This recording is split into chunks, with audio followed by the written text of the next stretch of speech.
Welcome to the XY Advisor podcast, where it's our goal to help you become the best financial advisor possible and drive the positive evolution of financial advice.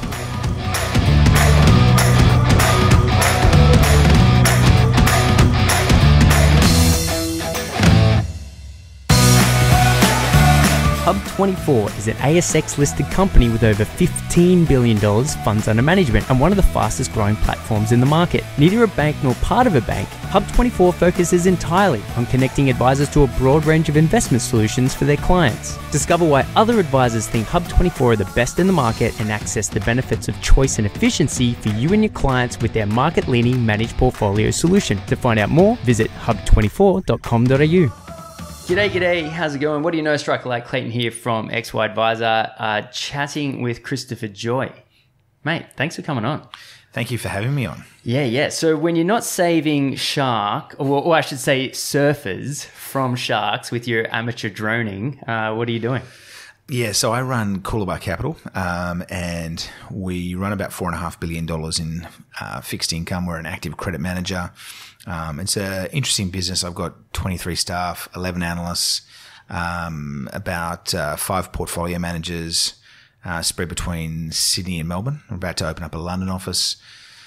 And we offer a range of mainly insto, but also retail products. So we run the BetaShares Active HBRD ETF product, yes, which is the fastest growing active ETF in Australia. And then we have 3 different retail solutions in the fixed income space. I'm also a contributing editor with the AFR, so I write a weekly column on all manner of stuff. So, economics, finance, housing, politics, national security. And then, as you mentioned, I'm also I've been described in the global media as a amateur drone pilot. I don't think I'm so amateur. I think my drone's pretty fancy. It's got night vision, thermal imaging, an emergency speaker system. Yeah, that was the crazy part, that you could speak to the surfer, right? Yeah, well, I actually think I believe it's the first recorded case in human history where a drone has actually spoken to a surfer and helped prevent a shark attack. Look, as a former surfer, and it would be sacrilegious to call myself a surfer at this stage in my life, but as a former surfer, the fact that is even an option makes my 16-year-old self feel so much safer in the water. I wish this stuff was everywhere. Yeah, so we do actually have a YouTube website. If you're listening and you're wondering what the heck are these guys talking about, I thought we were going to talk about LICs and LITs. So if you Google, I think it's Coolabah Capital in YouTube, we have the Coolabah Capital Search and Rescue Drone YouTube page. And I have quite a few videos up there, including the famous video that went viral around the world. It was covered by CNN, BBC, Fox News, Channel 7 Sunrise, where you can see this big 3-4 metre shark heading for a surfer. A great white, right? I think it was definitely a bronze whaler or a juvenile great white. Right, okay. I think it was maybe a juvenile great white. They're actually quite hard to tell the difference. If you're underwater, they look very different, but from above, a bronzy and a great white look very similar. Right. They're both pretty dangerous. Of Bronzies course. are very nippy. Yeah. And there have been fatalities. When you see the video, what you got to look at it very carefully because it's actually, unfortunately, the quality is not great. But basically, you see a guy sitting on a longboard, and the shark had been circling him, and I was quite a ways away, and I saw it out of the corner of my eye because I have a live video feed on the remote, and I had pre-recorded a shark alert on the speaker system, which basically there's actually a video that you can see with the shark alert which says shark, shark, shark, evacuate the water immediately. And the shark had been circling the guy, and then it came in on what looked like an attack vector. Yeah, it went straight for him, right? Straight for him. Yeah. And if you watch the video very carefully, you can see he's sitting on the longboard, and then you'll see the white of his face looking into the sky. And straight after he does that, he spins the board around suddenly. And that movement of him spinning the board suddenly freaked the shark out because I think the shark thought it had the element of surprise. Yeah. And then the shark gets spooked and bolts out to sea. Whoa, man, that is That's crazy. So is that your voice going, shark, shark, shark, get out of the water? Yeah, it is. So, and it's not. This is an emergency search and rescue drone. So you can actually hear the voice from half a kilometre away. It's not. It freaked the living daylights out of. I don't know if we can swear. Can we swear? Go for it. Yeah, it freaked the fuck out of the guy. And one thing I've learned though for surfers and swimmers is I've seen that many sharks come up to within a few metres of swimmers, and they have no idea. And your field of vision is actually much more limited than you realise. No, I fully realise it, and I hate that reality. Back in the day when I would sit on boards, I'd be like, I just don't know. And it really is the only sport in existence where there's monsters waiting to eat you. Yeah. Yeah, and there's also, unfortunately, many more sharks in the water than you realise. Yeah, it sucks. So I got a lot of positive feedback on that video. I mean, it was just insane. It went global. No. And BBC contacted me and said that they're doing a TV series on real life heroes, and they wanted to do an entire episode on that. But I said no, because I'm just a very modest, below the radar fund manager. That's not the public perception of me, unfortunately. I was about to say, wait a second, because I've been following your work more so on to do with the AFR, certainly recently around the LIC commissions more than anything else. But obviously, you mentioned before, you do talk about a bunch of stuff, including property prices, which I saw you think that potentially is going to go up in the short term. But on to I guess the most important topic from an advisor's point of view is the idea that we had FOFA, right, as you're well aware. Commissions were removed from investment products and super products. And I actually thought that was a really, really, really good idea. And I'm not sure how you feel about grandfathering, but I didn't really so much mind grandfathering as well, because it gave a transition out and a clear direction forward. And I sort of looked at that. And, I never actually spent a day in my career being able to provide a product that did pay. Although I had grandfathered clients, I was never able to, quote unquote, sell a commission paying product, investment super. Then I thought that was the end of the story. And for the last, literally 2013, so the last sort of 7, almost 8 years now, I've just assumed that was the way things worked. And then some stuff about Magellan came out and not paying. And then you started sort of having a lot to say on this. And it dawned on me that, and since reading your work, that in 2014, I believe, it was the coalition that scoped out LICs as a methodology to still pay commissions. That blew my mind. I just thought, all you've done is skewed flows into that vehicle for investment. If now, I mean, just human nature being human nature, and let's not go into too much technicalities here between ETFs and LICs, but let's just assume at the moment it's trading exactly at net value, right?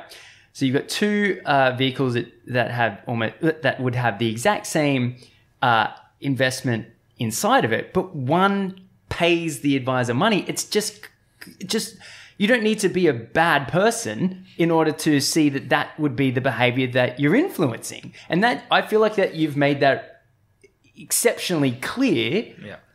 What on earth is the counter argument to that? Well, I think what's interesting is to think about how this happened, because a lot of advisors have said to me what you just said, which is like, I didn't even know you could do this. Yeah. And I think it's a small minority. It's really brokers who have transitioned to become advisors, who are clipping the ticket here. And I think FOFA was fantastic for the industry in terms of aligning advisors to clients. And as a fund manager, I see it. Every day I speak to advisors and they rip me a new asshole. They want to crush my fees. Generally advisors don't treat managers particularly well. But that's good. There's that natural competitive tension. Totally. And they want the best solution for their clients. And I would say 99% of the advisors I come across are smart, hardworking, and it's always the case that unfortunately they get tarnished by this tiny, wincy minority. Yes. And, of course, the vested interests, the LICs, the fund managers, and the conflicted advisors have tried to smash me when I put this onto the table last year. But I've been writing about this since 2014. Right. Yeah. So when the coalition came to power, Matthias Cormann in 2014 tried to basically all but eviscerate or get rid of the best interest duty. And the other thing he tried to do, which was the main game, was he wanted in-house planners to be able to be paid sales bonuses for recommending in-house product. So he proposed, you raise your eyebrows, with the benefit of hindsight and the Royal Commission and everything we know today. I mean, that just seems like craziness. And so I more or less waged war in 2014. No acts, no conflict. It was simply that we've moved into a world where advisors are independent. They're being paid by their clients. It's working well. Business models have evolved. Why would you want to give the vertically integrated instos this huge advantage? And it was clear to me that it would corrupt advice. So I wrote I don't know how many, but I'm guessing 10, 20 columns in 2014 on this. And Cormann proposed these new laws, but they were rejected by the Senate. And they were only rejected in the end by one vote. And that senator actually cited my columns in the AFR, and Cormann hated it. What I didn't know was that he actually did, however, agree some changes to FOFA. This is the senator? Yeah. No, this is SEP. So after they lost the FOFA battle in 2014, Cormann, subsequent to that point, agreed some legislative changes that Labor also agreed to. And one of the things he snuck through that I missed and everyone missed was that if you have a listed investment entity, you are completely exempted from FOFA's ban on conflicted commissions. So, on the one hand, you've got listed funds, be it a listed investment trust, which is no different to an unlisted investment trust, or a listed investment company, and they can pay unlimited commissions. And then and then on the other hand, you've got obviously ETFs and unlisted funds that are obviously heavily constrained by FOFA. And that world's worked well. I mean, it's worked well for managers and advisors. And what we've seen is an explosion, naturally. Charlie Munger, Warren Buffett's partner, says, show me an incentive and I'll show you an outcome. Oh, totally. Or if you don't like the capitalists, go to Paul Keating, who says, I always back the horse called self-interest, right? Yeah. And so naturally the LIC-LIT sector, since 2014, has more than doubled in size to $52 billion. Yeah. And on our numbers, fund managers have paid advisors about $440 million in commissions since the end of 2016 to push funds on the ASX. And we're not talking about cash funds. We're not talking about simple products. Most of the recent products have been hedge funds, levered hedge funds, or global high yield or sub-investment grade or junk bond funds. Now, the high yield managers say, we don't like the term junk. But if you Google junk bonds into Google News, you'll see that everyone in the world refers to high yield as junk. That's like all the headlines will say junk this, junk that. And it's not that I have no problem with LICs and LITs. I've been offered so one of the things the vested interests have said is, Chris Joye, every time I get involved in a policy debate, and I've advised 3 or 4 different prime ministers, I've been involved in policy debates for 25 years. And I'm pretty well known for taking really tough lines on controversial subjects, often when it's not in my interests. But firstly, just on my conflicts, because offline you asked me that question. We've been offered the opportunity to do LICs repeatedly. One of the biggest brokers approached us in December to do one. My biggest shareholder is Pinnacle, so they own 25% of Coolabah, and they're one of the biggest LIC offerers or promoters in the country through Antipodes, Metrics, Spheria, and Plato. The listed market's very important. Brokers are important. They're a big part of my distribution channel. So pissing off those guys, I've lost clients. I've been threatened repeatedly by both fund managers and by advisors who are taking brokerage and commissions.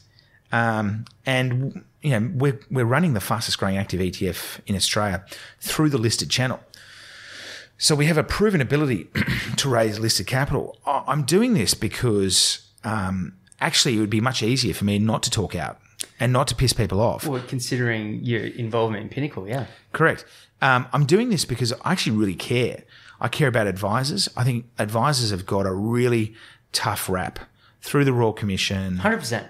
Through all the scandals. And it pains me that all the advisors I meet every day, my next door neighbour's an advisor. I literally speak to advisors probably 3-4 times a day. I mean, 99% are hardworking, ethical, only really care about their clients. They're smart. They're drowning in regulation. And now they've got to deal with this. And the problem is there's many really insidious dysfunctions. For advisors, the broker advisors who are taking commissions, because they're earning so much through commissions, they can slash their fees. So they are going to start winning more and more market share from all the folks listening to this podcast because they can effectively give advice away for free, charge bugger all, because they're earning such massive commissions from the fund managers. The 2 LITs that have been announced this year in January alone, 2 new LITs, I won't name them, they're paying total fees of $30 million to advisors and brokers to raise $1.4 billion. Right? That's big money. So everyone else is going to be the unconflicted advisors are going to be at a huge competitive disadvantage because they can't cut their fees. In fact, they're struggling to make ends meet just on the current fee structures. Yeah, the idea of cutting fees at the moment is outrageous. Yeah, so that's huge problem number one. You create this massive competitive dysfunction where eventually a lot of advisors are going to bite the bullet and start taking commissions like the bad old days just to compete with the conflicted advisors. The second problem is the fund managers.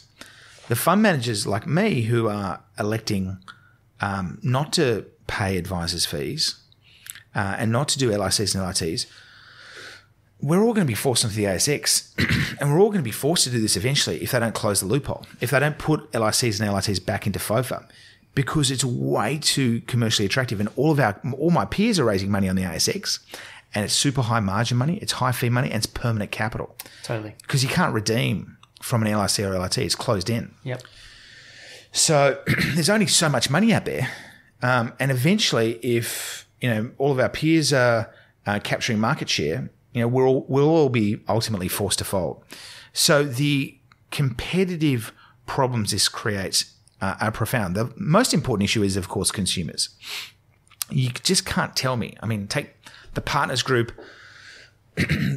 global high yield fund that launched on the ASX last year, the LIT. I mean, I was told they got $1.5 billion of bids in like a few days. I think they issued, about 600 million. Now, this is a group that has no retail brand in Australia that's marketing a global high yield fund that's 2 times levered. Now, I mean, if a new brand came to the market through a FOFA channel, an unlisted fund or an ETF, with no real brand salience at all in Australia, and offered advisors a 50% geared or 2 times levered junk bond fund, or let's put it, in the terms that they like, so a global high yield and loan fund. I mean, how long would it take to raise $1.5 billion? Years. I mean, I would say 10 years, if ever. Correct. Yeah, and the manager would go through the same process I go through every day. You got to get ratings, you got to get onto APLs, you got to get onto platforms. So they have avoided needing to get ratings and needed to try to get onto platforms simply by paying commission. Well, yeah. So they don't need to go onto platforms because they're on the ASX. Yep. And then they'll find friendly researchers that will rate them very quickly. Yep. And that are paid a lot of money to do so. Now, to be clear, I want to make one point absolutely unambiguous. LICs and LITs are fine as products. I think Jeff Wilson often says, buying something for 80 cents in the dollar, that's really attractive. Totally. He says this over and over again. But it's also a very sophisticated investment. With an unlisted fund or an ETF, you always enter and exit at NTA or NAV. If you look at all the LITs that came onto market last year, like KKR, another global high yield bond fund, it listed at 250. It's trading today at about 246. It's never really traded above par. It's never traded above NTA. No one's made any money at that point in time, and it can be 33% geared. So you got potentially 33% geared global high yield and they raised $925 million in a few days. The question is, do mums and dads really understand what they're getting into? And are the advisors being influenced by a 1, 2 or 3% commission? Are these bad fund managers? No. These are great fund managers. So first point is, yes, LICs and LITs have a role to play. I'm not bagging the product. I completely agree on that point. There's nothing wrong with LICs and LITs. I want to make that abundantly apparent.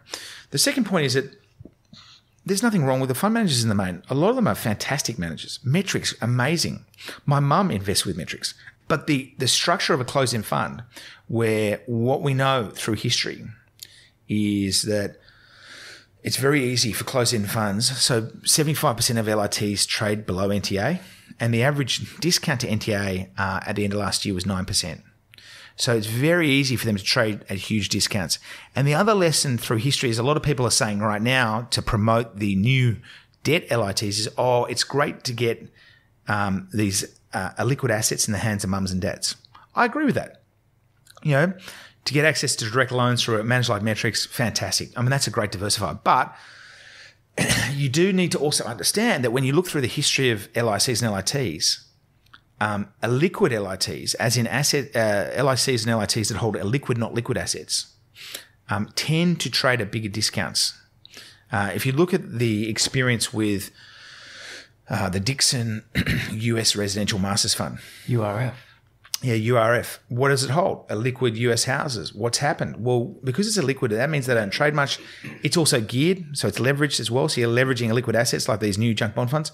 And every once in a while, there's a dispute over, what's the right NTA? A few months ago or recently, suddenly Dixon lowers NTA by 30%. We saw this before the GFC.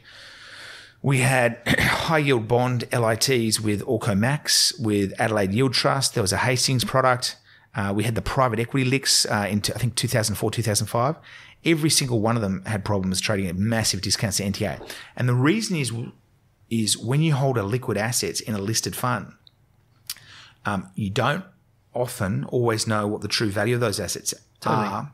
And when mums and dads decide, it's not necessarily because it's a bad manager, it's not necessarily because they're bad assets, but when mum and dads decide that, there's a bit of uncertainty here and the world's going to into a dark place, maybe there's a lot of financial market volatility and we want to get out and we don't trust NTA, suddenly you start trading at a discount to NTA, and then with the liquid assets, that discount can get very, very large. So again, it's not to say that they're bad products. I think there is a role in portfolios for a lot of these products, but the counter argument is that, so what the LICs and LITs and everyone in the industry who's getting the commissions is saying, the commissions are not affecting advisors. Well, okay, so... And it's the search for yield dynamic that is fueling huge demand for high-yielding product. That's why these things are selling like hotcakes. Okay, so let's do it. Let's try to build up the steelman argument for them, because I'm always interested to know, what is the best example of the argument against any given argument. So is it really just as simple as the people that are saying keep commissions? Is it truly simply as commissions do not affect outcomes and decisions? There's two arguments. One argument you hear is, let me take a step back. Joshua Frydenberg, his advisors have said to me repeatedly, so the Treasurer's advisors have said that throughout this entire debate, they have not heard one person explain to them why the FOFA exemption actually exists. Yeah, so I would agree with that. So it's actually really hard to mount a case in defence of commissions. It's not easy. Yes. You're corrupting advisors. You're basically significantly raising the chance you get mis-selling crises and that consumers are getting product they don't fully understand. But the case for commissions is twofold, I think. The first case is that I hear regularly, the advisors have to do work and they should be paid for their work. Yep. So, and particularly with LICs and LITs, we haven't seen this product before. We've got to research and due diligence it. It could take a day or two. I want to be paid some time. And you often hear, I want to be paid $200 per client to do the work. Obviously, if you have 200 clients, it could be a lot of money. You're talking about tens of thousands of dollars.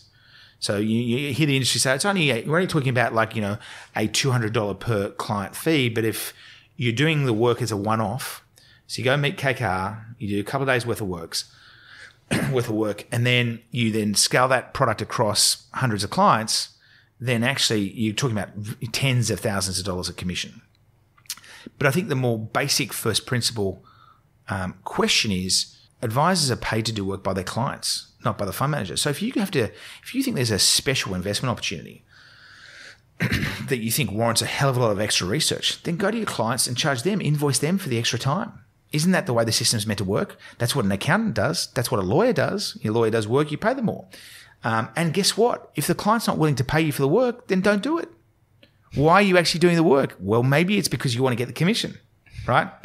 And the other point that doesn't make sense is, aren't you meant to be doing that work for every other fund manager in Australia? So when you're making an SOA and you're building a portfolio, aren't you meant to be doing DD on all these funds? So if your logic's consistent, are you saying you need to be paid by all the funds to do DD on the entire universe? No. So that's BS, I think, that argument. There is a carve-out in FOFA for dealer groups and platforms if they've got like a central compliance and surveillance function where they can actually claim back, I believe, the costs of some of that compliance work from the fund manager. So platforms charge fund managers like massive fees to list. I think BT Panorama charges us, don't quote me on this, but like $30,000 per fund per annum. Right. Yeah, which is freaking expensive. And the way they justify that, obviously it's revenue, but they claim that's compliance. So there are those fees. The second argument, so let's just say the fee for work argument, as in the product manufacturer paying me to research the product manufacturer argument, that's kind of bogus. If you want to be paid for work, get paid, I think, by your client. And I think if there's a compelling case, I think smart advisors have said to me, we actually do invoice our clients for extra work. So if we've got this is more in the high net worth end, there might be a property development opportunity. Yes. That we're going to do a hell of a lot of work on. And the advisors tell me we just invoice our clients. So there's nothing wrong with that. The second argument is, which I think is even more spurious, is that the commissions have no influence on the advisors. Right? Now, let me just put this in context. You also hear a lot of furfies about how big the commissions are. Some people say they're only 1% or they're only 1.5%. Well, on the recent deals or on any normal LIC, LIT, there's typically 3 to 5 joint lead managers. There are 3 to 5 dealer groups and 3 to 5 different advisors, and they are typically paid between 2.5% and 3% of total fees. And if you speak to the LICs, they say the advisors are paid an arranger fee, a manager fee, a distribution fee, and a stamping fee. But from the fund manager's perspective, they're all just one big selling fee. They're not getting anything extra, really. And so this idea they're only getting paid 1%, absolute BS. Yes, some advisors are only being paid 1%, but a lot are getting 1.5%, 2%, 2.5%, or 3%. Now, then the question is, well, how big a fee is that? Well, look at real estate agents. The kind of dollars are similar. A house is $500,000. A single advisor, might have 200 clients. They might put 50 into an LIC or LIT, maybe more, and maybe they put in $30,000, $40,000, $50,000 each. But you're talking about large numbers, and a real estate agent's paid 1% to 2%. But almost always they only keep about a third to half of that because the firm keeps the other half. Mortgage brokers. They're typically paid 50, 60 bips up front. Actually, just on that, one of the things you wrote was you can see how a mortgage broker receiving commissions influences their work. I've always seen it as the individual who wants to purchase a house or an investment property makes that decision and the mortgage broker facilitates the loan. How does commissions change the behavior of the mortgage broker? Well, I mean, the only thing the broker earns is the commission. Yes. So the only reason they're working is for the commission. Right, yes. So incentives are massively powerful. My point is that we have a big mortgage broking industry that's massively motivated by commissions. We have a big real estate agent industry, a very spooky industry, car salesmen, real estate agents.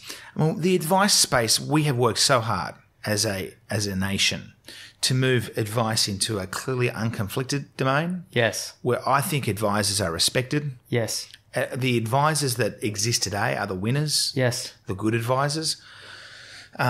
Most of them are small business owners. They're very ethical. They work freaking hard. Yep. And the advisors I deal with are lions.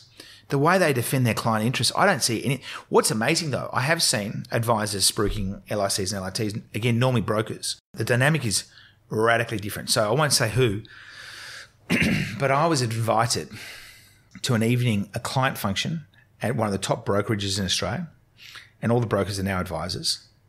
And the purpose of the evening was to talk about a new LIT offering, and also for me to talk about the BetaShares HBRD ETF. And the way the advisors spoke about that LIT, I mean, again, it was like you were standing in a Toyota dealership. It was like, I just met these guys. They're amazing. We met them yesterday. They've done 14% per annum. It's incredible. Unfortunately, I'm really good mates with the fund manager. And actually, I think they invited me along for that reason, because they know that. So I thought I was there to talk about my product. And they're asking me all these questions on the LIT. And I'm like, yeah, I love those guys. They're great mates. They're really smart dudes.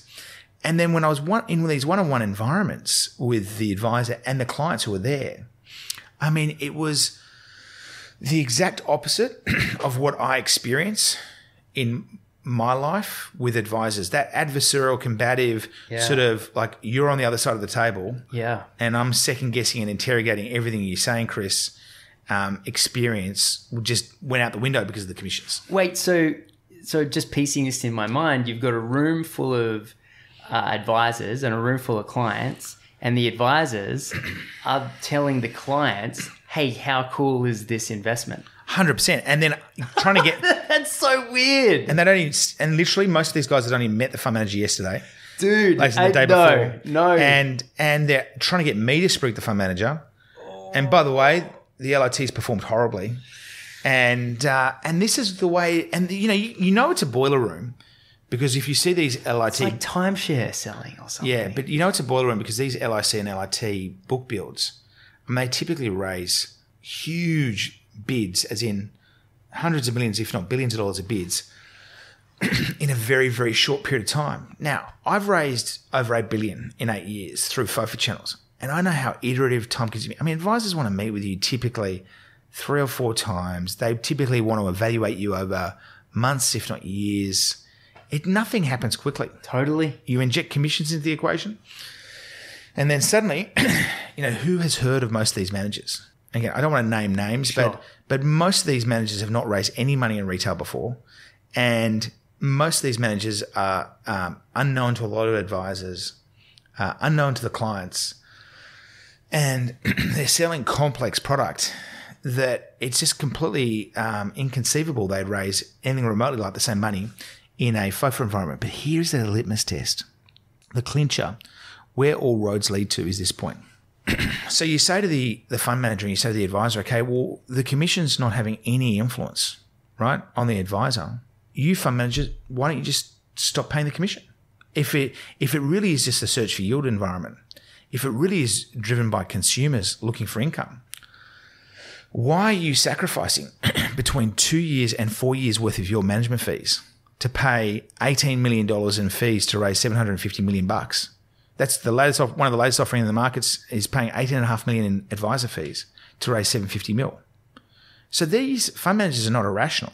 If they could do that because the product sold itself, as it does in FOFA land, without commissions, of course they wouldn't be paying commissions. And we know that you can do LICs and LITs without commissions because groups like Wilson's, to Jeff Wilson's credit, he's done big entitlement offers where he didn't pay commissions. And then Magellan did an $863 million offer last year and they paid no commissions. Yeah. And Hamish Douglas actually wrote to me. He sent me an email. He said, Chris, this quote unquote, he said, this is a tribute to you, mate. Huh. Because I was talking to him about this issue. Yeah. And he kind of came around and said, listen, I agree with you. So if the commissions have no impact, then the rational thing is not to pay them because it saves you a huge amount of money. And the only other argument that I've heard more recently, because we've run those arguments and obviously they're thinking of all these new counter arguments. The final counter argument is, which is an interesting one, is, you have to pay commissions to get to a certain critical scale. So again, why does the product have to exist? Yeah, so what you're actually saying is commissions do influence outcomes. Right, it allows you to raise more money. Yeah. And the argument is, these big global fund managers won't come to Australia unless they know they can raise money, and the commission gives them that certainty. So, and then the argument is that with the debt LITs, you want bigger LITs because they'll be more liquid, right? But look what's happened with KKR. That's the biggest debt LIT we've ever seen. It listed $925 million. Again, 33% geared junk bond fund. It listed in November at 250. It's traded down to 241. I don't think it's ever been above 250. NTA is 254, and this week it's been trading at 245.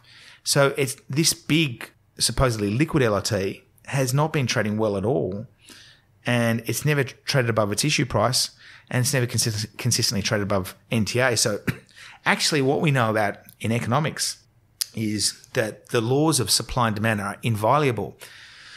And if you have too much supply, prices will fall if given finite demand. So actually what you tend to see is that you issue too much of this product with too many commissions and you create too much size, they tend to perform poorly. And ironically, it's actually the equity LIC guys and LIT guys that are starting to come out of the woodwork.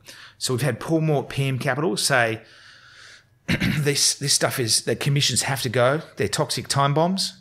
We've had Hamish Douglas at Magellan, who paid lots of commissions for lots of LIT product, come out and say, basically this is a huge problem. We've had the Forager guys come out and say, this is a huge problem. So, Morningstar did this fascinating survey recently, and I think they found that 80% of advisors think that commissions are incompatible with FOFA and shouldn't exist, and almost 90% of investors thought that. But tellingly, they also found, I think 65% of advisors said that they did not feel they could satisfy their best interest duty if they were paid a commission. And only like 30% thought they could.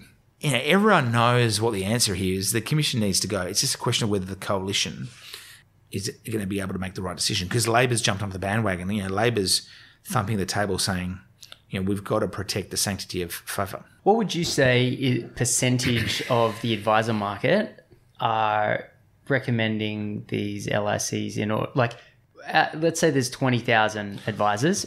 How many of these are actually receiving these commissions? So we know this from the Morningstar survey that 17% say that they're taking the commissions.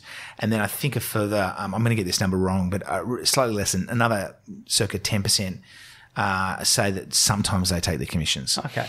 My experience is that there's a small cohort of advisors, so say 5 to 10% that have clipped the ticket in the past, went into L1, classic case. So L1 was this huge LIT, 3-4 times levered hedge fund, and they said they were targeting 600-700 million.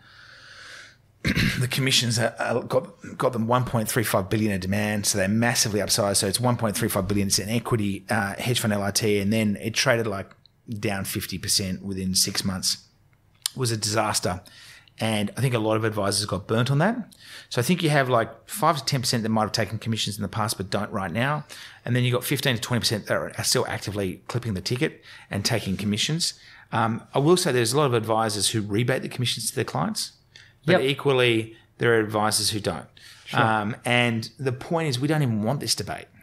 Yeah, no, it seems like the point of the conversation has shifted a lot if that's the conversation that's having. So essentially, if from where I'm sitting, you've got 15 to 20% of advisors are still taking commissions. 85 to 80% of advisors are not taking these commissions. There's a huge imbalance in terms of what that small subsection of advisors can offer to their clients at a discount on advisor fees.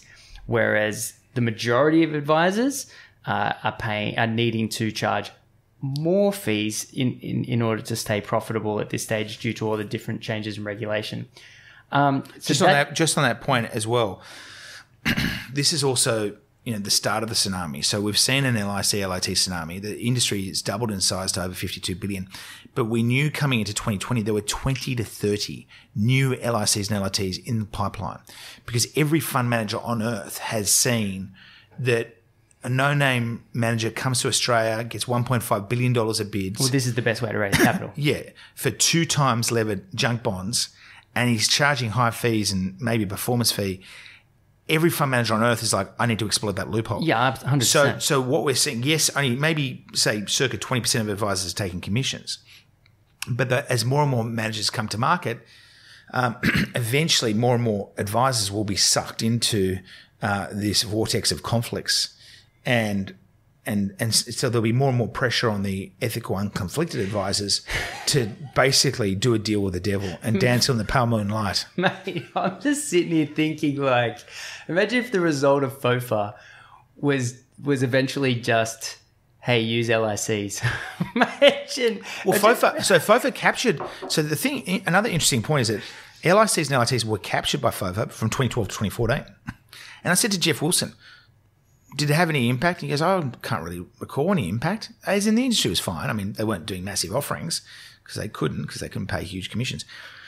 The truth is, if you're a really good fund manager and you've got a compelling opportunity, you will be able to raise money on the ASX through an LIC and LIT without paying commissions. Absolutely. I think Magellan's done it. Wilson's done it through entitlement offers. I think Metrics could do it if it wanted to. But it's still going to be hard because advisors are not stupid. They're going to say, well, I'm not getting a commission and you can trade at a discount to NTA. My clients don't like that. There's illiquidity. With an ETF or unlisted fund, I always get NTA. So you're going to have to be really fucking good in order to do that. Yeah. So to me, it seems like keeping these around is simply going to force more advisors to start using these vehicles. Yeah, from our conversation, I still don't understand why this was introduced post FOFA anyway. Nobody does. I've got a strange inkling that Facia is going to have a massive problem with this regardless of FOFA. Yeah, so Facia is interesting though, and Facia is another battleground, a similar battleground. So with Facia, and everyone I'm sure is familiar with Facia, the code of ethics is the legally binding part Correct. of Facia. Yeah, that's very high. Yeah, and the code of ethics, so that's the legally binding language, and then the guidance note is not legally binding. So if it goes to court, if you're sued by your client, the guidance note is not really worth the paper it's written on. No, yeah. It's an it's like in ASIC world, the Corporations Act is the law. Yes. And then ASIC issues a regulatory guide that says this is how you should interpret it. But it is quite common for the courts to say, ASIC, your regulatory guide's wrong. The law actually means this. And the problem with Facia's code of ethics is it was drafted by lawyers who are tough lawyers, and it's really it's set a very high bar. Yeah. But you can see that the conflicted advisors are looking for loopholes and kind of finding loopholes.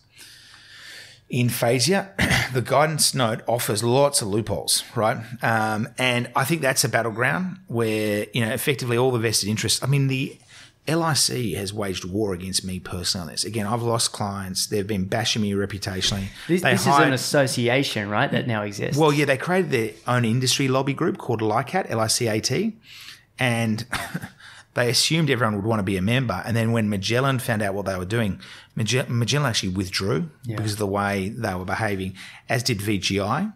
And then they hired a guy that has long been an advocate for LICs as a product, a guy called Dominic McCormick, to write on their behalf. And lo and behold, he started smashing me, and quite personal attacks, like saying, he said, oh, this guy's apparently mates with ScoMo, so he must be a dickhead, basically.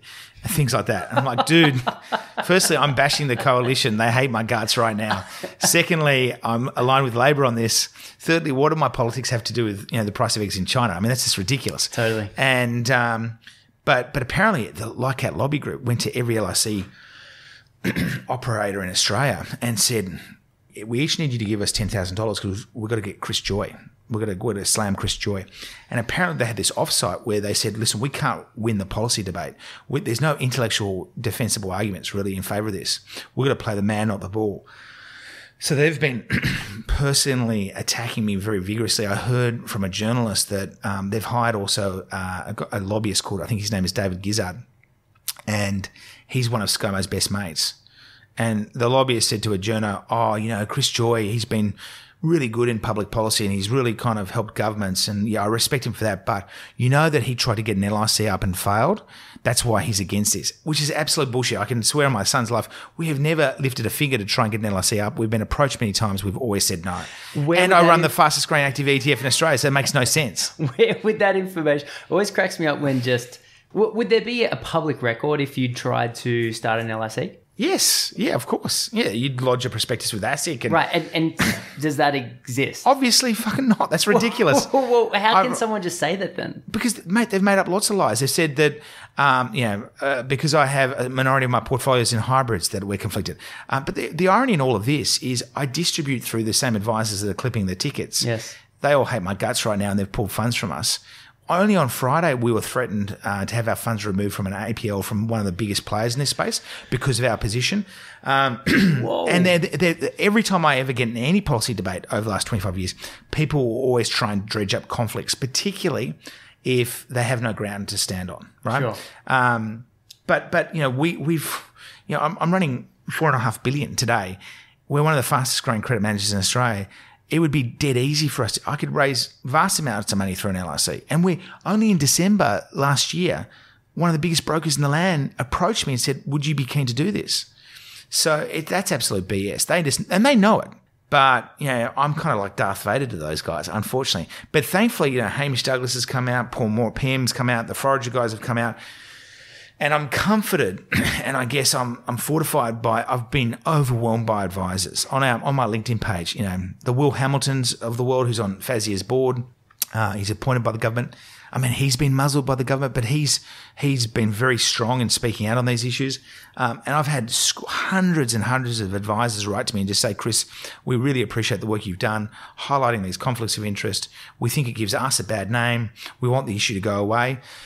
One thing I would say is that the Treasury, so Josh Frydenberg has announced this inquiry into the issue, and it closes on the 20th, which is tomorrow, and they're calling for submissions. So if you're an advisor listening to this and it's resonating with you, the issues, and you're worried about what you're hearing, you can go to the Commonwealth Treasury's website, and if you just Google stamping fees, exemption, Treasury, you'll see the page.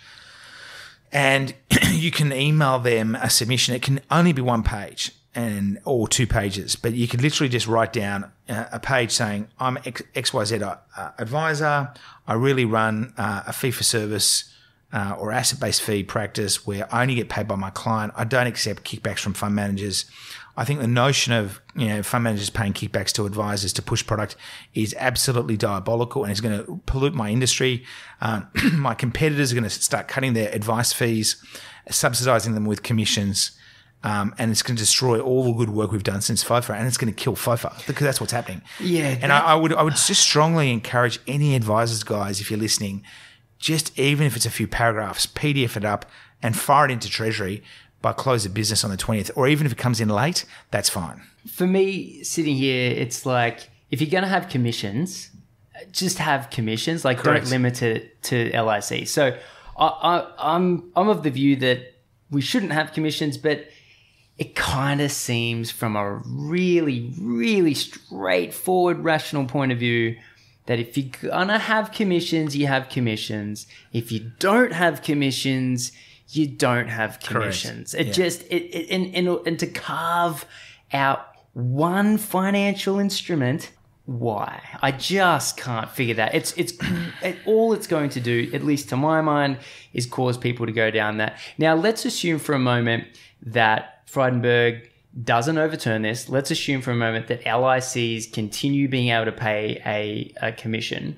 Let's assume that advisors go from 15% of advisors, let's say, goes up to 50%. Would Hamish, would Coolabah and Magellan, would you guys start using them? Because you would almost be forced to. Yeah, I mean, if it becomes, the original question is, why was this exemption created in the first place? Cormann in 2014 wanted to be able to allow vertically integrated advisors to get sales bonuses to push in-house product. He got beaten down on that. And I think this was a little bit of payback. There was this little loophole that he left in, that he negotiated afterwards that nobody noticed. And it's just created this kind of Frankensteinian monster.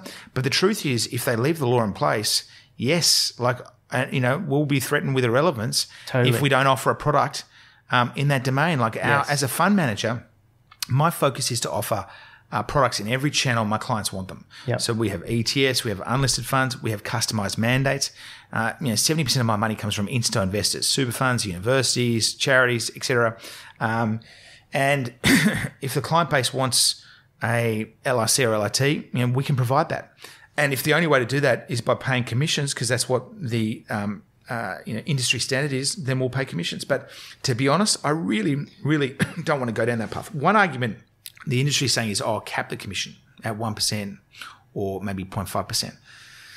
But we see that, whether it's a mortgage broker earning 0.6%, whether it's a real estate agent getting 1%, that's still an immensely powerful incentive, particularly in these straitened times where advisors are not earning a great deal of money. It's hard to get generate earnings on a fee-for-service basis. That's an important thing, because this is not a question around whether you're a good person or a good advisor or a bad person or a bad advisor.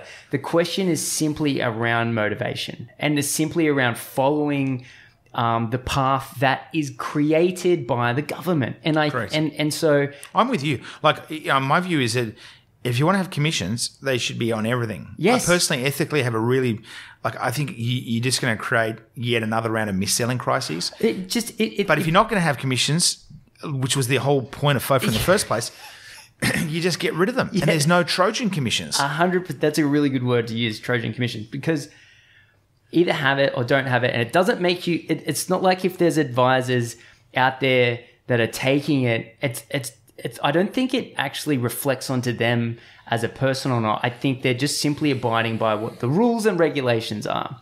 But from the government's point of view, they just need to make a decision. Are you in or are you out? Did we go through all this?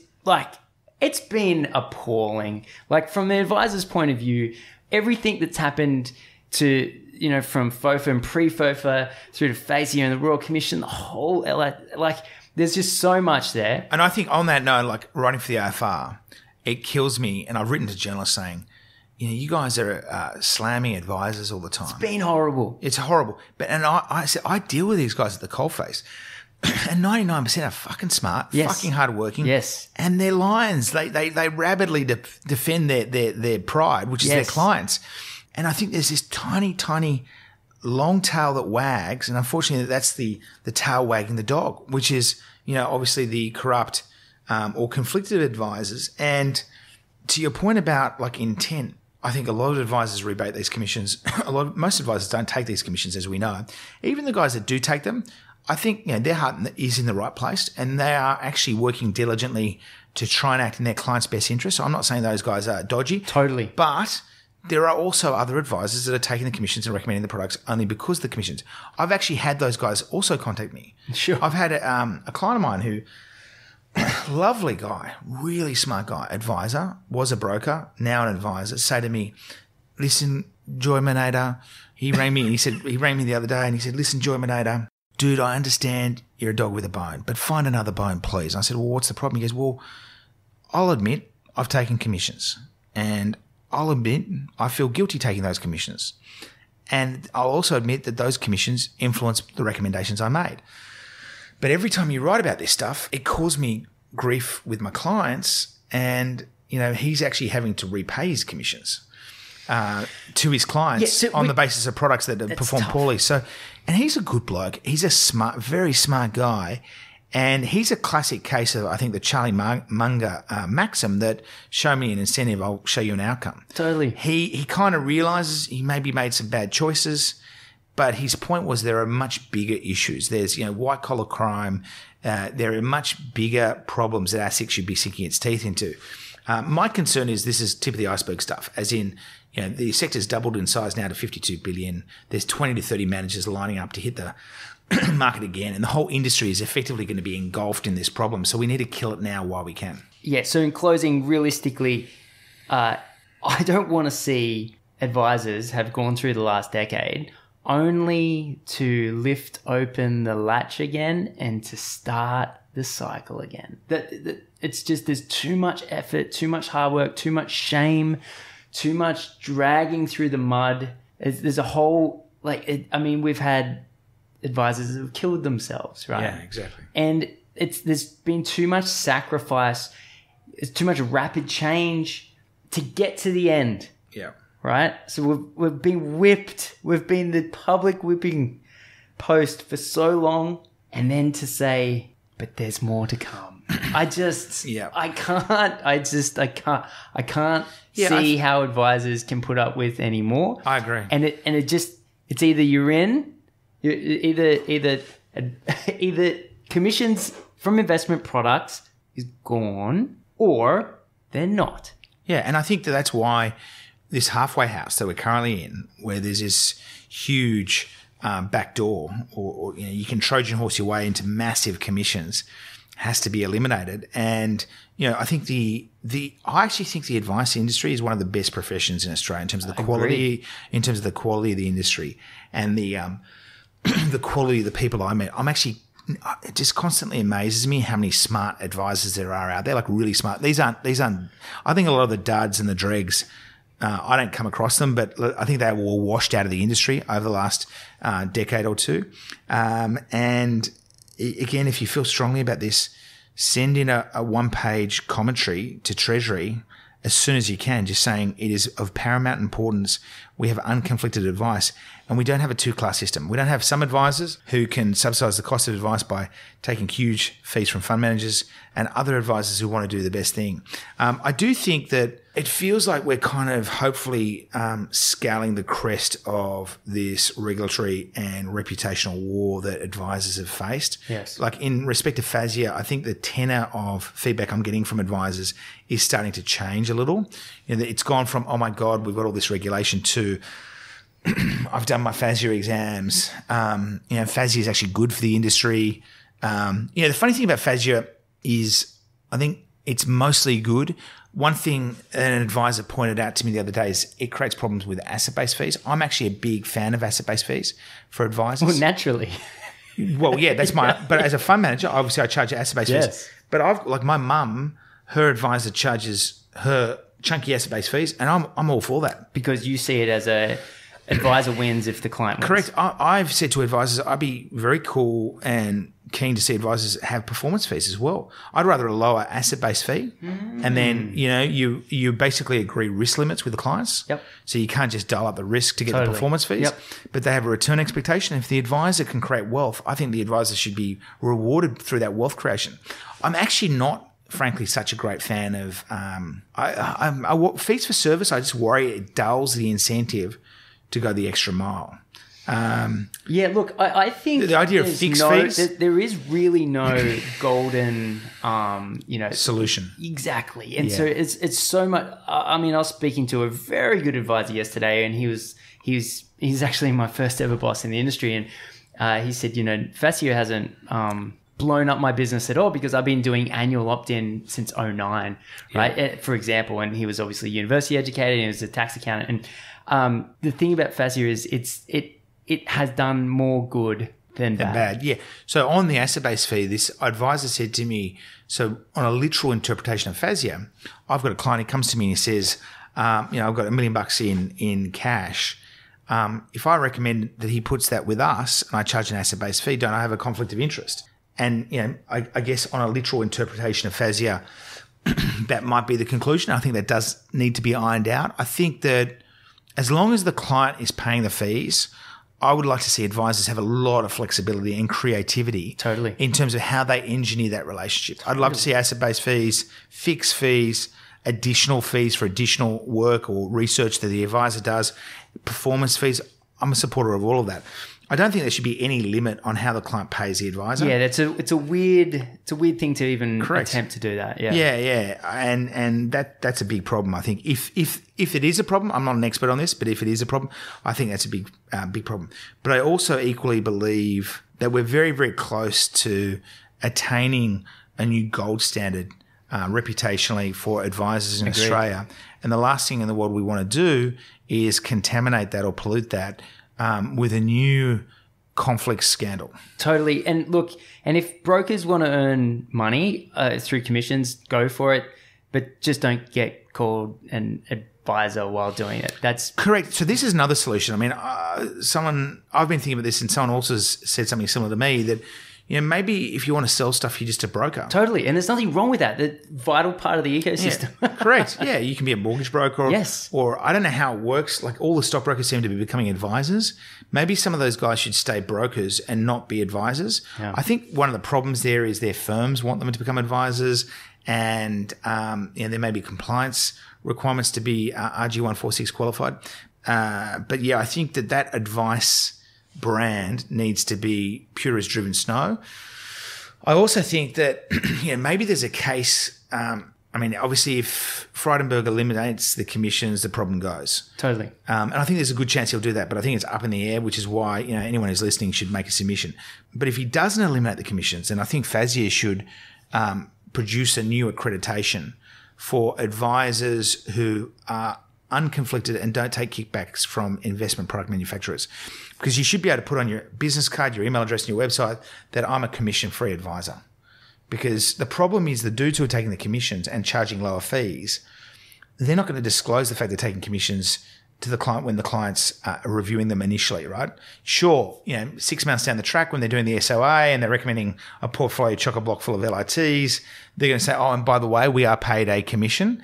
But when the client's looking at advisor A versus advisor B, and advisor A is charging twice the rate of advisor B, advisor B is not going to be volunteering the information that, one of the reasons I'm much cheaper is because I get huge commissions. Down the line. Absolutely. Mate, thank you so much for coming on. It's been really good for me to learn. I didn't know a lot about this sort of stuff. So to get someone like you to come on and explain, it's been fantastic. If there are advisors that would like to reach out for any reason whatsoever, how would they get in contact with you? Yeah, so you can email me at christopher.joye, Joye, at coolabahcapital.com. That's COOLABAH, capital.com, not .au.